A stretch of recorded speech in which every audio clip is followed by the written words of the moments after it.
Assalamualaikum warahmatullahi wabarakatuh. Perkenalkan nama saya Sifa Zahra Zabi dengan NPM 2022 41500 127 dari kelas R6C. Di sini saya akan memaparkan jawaban UTS saya untuk mata kuliah Metodologi Riset dengan dosen pengampu yaitu Ibu Titin Supriyatin MPD. Untuk soal nomor satu, mengapa latar belakang itu sangat penting dalam proposal riset? Latar belakang dalam proposal riset itu menjadi sebuah fondasi awal yang menjelaskan alasan mengapa penelitian tersebut perlu dilakukan. Bagian ini sangat penting karena yang pertama itu dia menunjukkan relevansi masalah, di mana latar belakang itu dia menjelaskan konteks dan juga urgensi masalah yang diangkat. Tanpa adanya latar belakang ini, pembaca ataupun sang pembimbing riset tidak akan memahami pentingnya riset tersebut. Yang kedua itu ialah menggambarkan kondisi nyata dan juga celah penelitian, di mana nanti si peneliti itu akan menjabarkan situasi yang aktual, misalnya berdasarkan data, fakta, atau studi sebelumnya, dan menunjukkan adanya kesenjangan yang belum terpecahkan. Yang ketiga itu menjadi dasar dari rumusan masalah, yang nantinya di bagian rumusan masalah, tujuan masalah, hingga ke bagian hipotesis, semuanya itu akan bersumber dari permasalahan yang dipaparkan di latar belakang ini. Dan yang keempat itu menguatkan posisi penelitian, di mana dengan adanya latar belakang yang baik itu dapat membantu menunjukkan kontribusi riset terhadap ilmu pengetahuan dan juga pemecahan masalah yang nyata di masyarakat. Nah, lalu bagaimana cara menyusun latar belakang yang baik dan juga logis? Yang pertama itu dimulai dari umum ke khusus atau alur deduktif. Jadi diawali dengan isu atau topik yang umum yang relevan dengan bidang penelitian. Misalnya, pentingnya pendidikan, peran biologi, kondisi lingkungan. Nah, kemudian dilakukan penyempitan fokus ke objek atau topik yang spesifik. Misalnya, materi pelajarannya apa, jenis tanaman atau hewannya apa, variabel tertentunya apa. Nah, yang kedua itu tampilkan masalah nyata atau variabel Y. Eh, di sini kita akan menjelaskan masalah inti yang terjadi saat ini terkait objek atau variabel yang akan diteliti. Kemudian diperkuat dengan data yang ada di lapangan, hasil penelitian-penelitian sebelumnya, atau kutipan dari literatur yang ada di internet yang sudah dipublish. Kemudian yang ketiga itu menawarkan solusi atau variabel X. Nah, di sini kita menyampaikan faktor atau variabel yang diduga mempengaruhi masalah tersebut.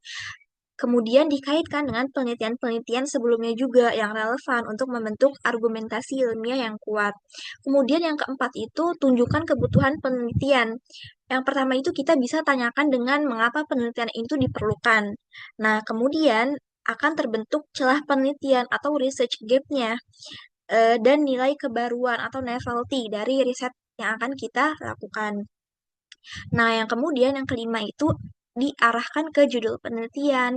Jadi diakhiri dengan adanya penegasan pentingnya penelitian yang akan kita lakukan dan dikaitkan langsung ke judul yang akan diteliti. Nah, perlu dicatat bahwa sumber struktur ini juga didukung oleh model kampus. Jadi teknik penyusunan latar belakangnya itu dia berdasarkan alur what, why, dan how. Nah, kemudian yang nomor dua, cara menyusun identifikasi masalah yang baik dan logis. Identifikasi masalah ini tuh merupakan langkah penting dalam proposal riset yang bertujuan untuk menyebarkan pernyataan-pernyataan umum yang muncul dari latar belakang yang tadi. Nah, caranya itu yang pertama kita baca dan pahami latar belakang terlebih dahulu. Jadi sebelum kita menulis identifikasi masalah, pastikan dulu kalau kita tuh sudah membuat latar belakang yang kuat. Karena identifikasi masalah itu kan dia berasal dari pokok-pokok persoalan yang ada di latar belakang. Jadi nanti kita bisa mencari kalimat yang mengandung konflik, lalu kesenjangan, terus ada pertanyaan-pertanyaan yang belum terjawab. Yang kedua itu tulis dalam bentuk pertanyaan. Jadi masalah-masalah yang udah dirumuskan tadi dibuat ke dalam bentuk pertanyaan supaya nanti bisa dijawab melalui penelitiannya. Contohnya, bagaimana kemampuan siswa dalam berpikir kritis? Terus apakah ada hubungan antara kepercayaan diri dengan hasil belajar? Nah, setelah itu baru susun secara bertahap dari umum ke spesifik. Jadi dimulai dari pertanyaan umum, kemudian diarahkan ke yang lebih spesifik hingga mengerucut ke masalah utama yang menjadi fokus dari riset yang akan kita lakukan.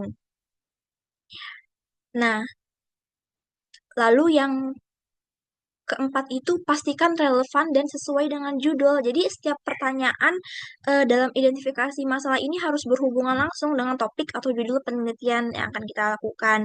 Jangan menulis pertanyaan yang tidak relevan atau terlalu melebar atau terlalu umum untuk fokus riset yang akan kita lakukan.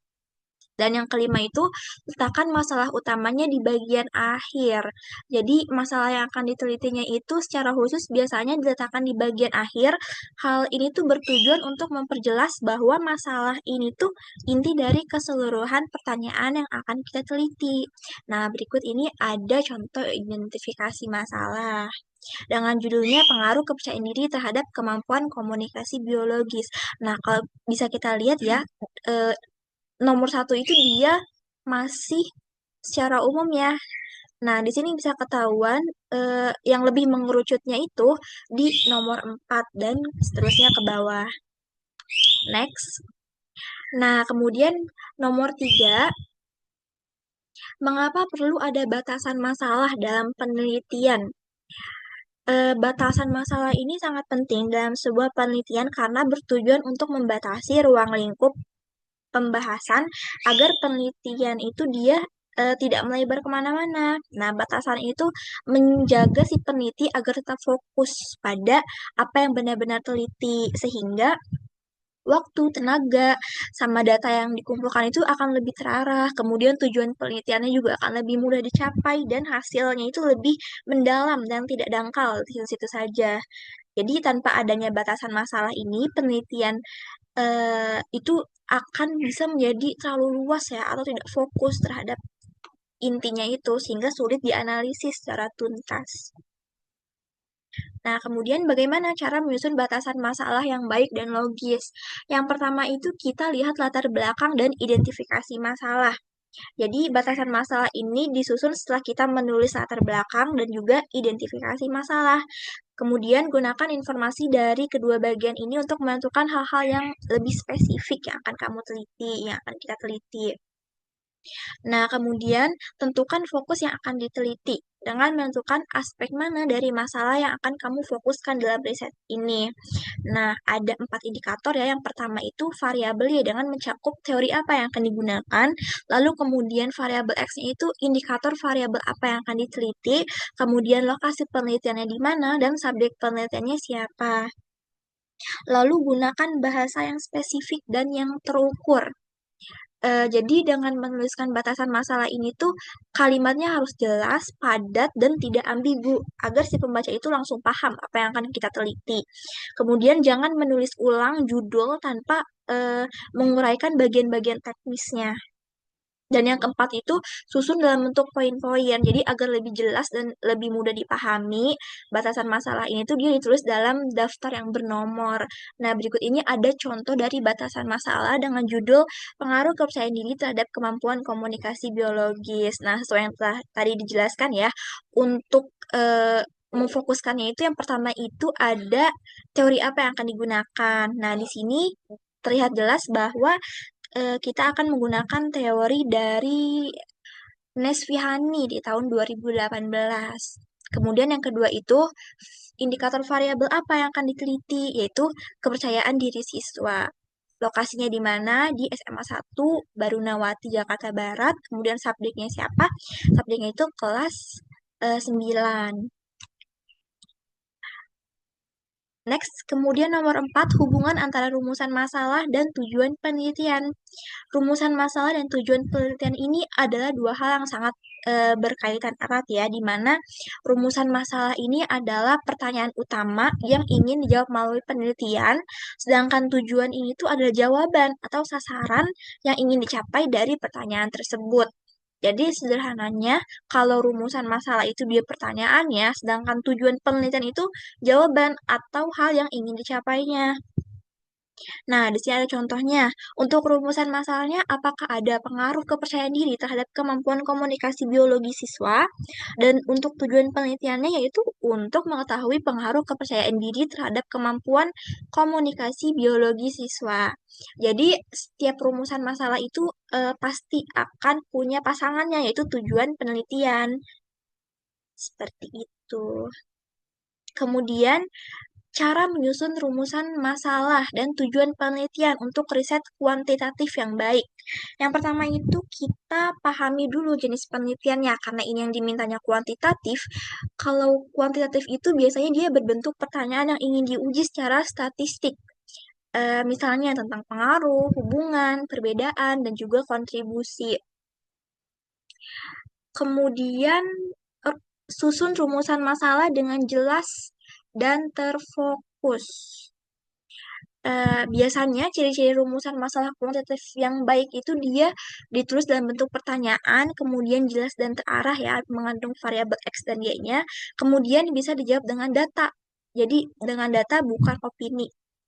Dan yang ketiga itu disusun tujuan penelitian berdasarkan rumusan masalah. Jadi setelah kita menulis rumusan masalah, kemudian ubah menjadi bentuk pernyataan tujuan. Biasanya menggunakan kata operasionalnya itu seperti untuk mengetahui, untuk menguji, untuk menganalisis, untuk mengidentifikasi.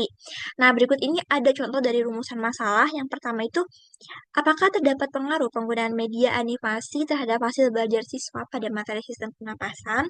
Nah, untuk tujuan dari rumusan masalahnya, untuk mengetahui pengaruh penggunaan media animasi terhadap hasil belajar siswa pada materi sistem pernapasan. Berikutnya, nah, kita masuk ke nomor terakhir, yaitu mengenai versi ringkas dari bab 1 pendahuluan yang berisikan latar belakang, identifikasi masalah, batasan masalah, rumusan masalah, tujuan penelitian, dan juga kegunaan penelitian. Untuk judul yang saya ambil yaitu mengenai pengaruh efikasi diri terhadap kemampuan literasi sains. Nah, berikut ini bab 1 pendahuluan ada latar belakang. Di era informasi saat ini, literasi sains menjadi keterampilan penting yang harus dimiliki siswa agar mampu memahami, mengevaluasi, dan menggunakan pengetahuan sains dalam kehidupan sehari-hari. Namun, berbagai penelitian menunjukkan bahwa kemampuan literasi sains siswa masih tergolong rendah. Salah satu faktor yang diduga mempengaruhi adalah efikasi diri, yaitu keyakinan siswa terhadap kemampuannya dalam menyelesaikan tugas-tugas akademik. Siswa yang memiliki efikasi diri tinggi cenderung lebih percaya diri dalam memahami dan juga menerapkan konsep sains. Oleh karena itu, penting untuk meneliti apakah efikasi diri ini berpengaruh terhadap kemampuan literasi sains siswa. Nah, kemudian masuk ke B, identifikasi masalah. Berdasarkan latar belakang di atas, maka identifikasi masalah yang akan diteliti adalah sebagai berikut. Yang pertama, mengapa literasi sains penting dalam pembelajaran abad 21? 2. Bagaimana kondisi literasi sains siswa saat ini? 3. Apa yang dimaksud dengan efikasi diri dan bagaimana perannya dalam proses siswa? 4. Apakah efikasi diri memiliki hubungan terhadap kemampuan literasi sains siswa? Kemudian C. Batasan masalah. Berdasarkan latar belakang dan identifikasi masalah yang telah dijelaskan, maka penelitian ini dibatasi pada 1.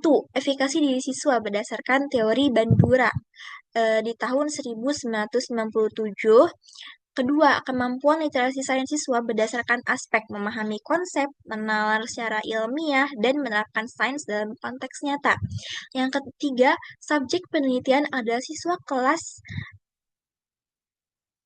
11 IPA di salah satu SMA Negeri 1 Bogor, dan yang kedelapan adalah materi yang digunakan mencakup topik dalam pembelajaran biologi.